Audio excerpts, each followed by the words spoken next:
I got started in photography in 1968 when I borrowed a friend's camera to photograph Jimi Hendrix in concert in Kansas City. The following morning, I actually processed the film in my friend's darkroom, and when I saw the pictures coming up in the tray, I was hooked.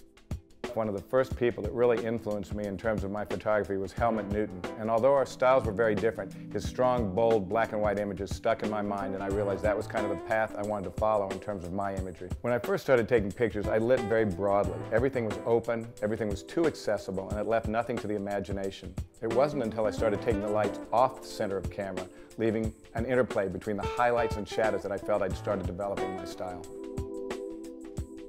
And for me, the most important part is really the eyes. The eyes are really the window to the soul, and they're really what speak to me in terms of an image. I've always really been interested in black and white, rarely in color. I think black and white strips everything bare.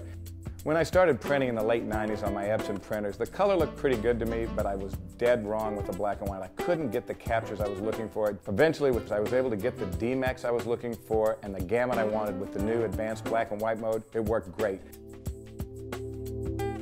One of the things that was important for me was to be able to find a paper that I could basically print on that would recreate the look of my silver gelatin prints.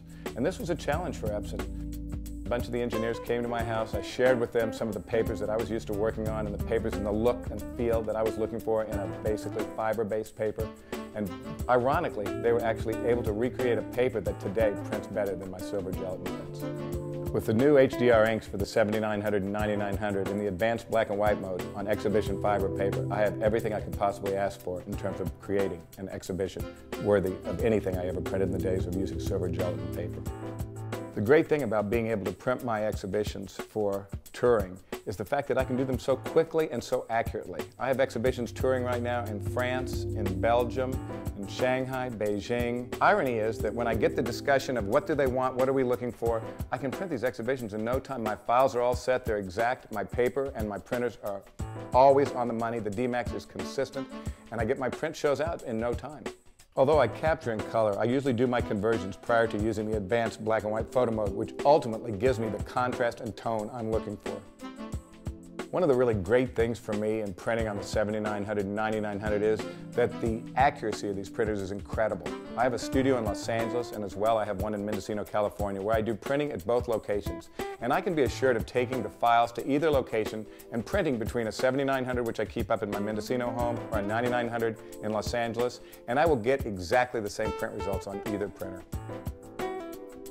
One of the things I realized after 40 years working in the movie industry in Los Angeles is that I really needed an outlet. Mendocino offered me that outlet in terms of being able to work on my fine art photography and conduct and teach workshops.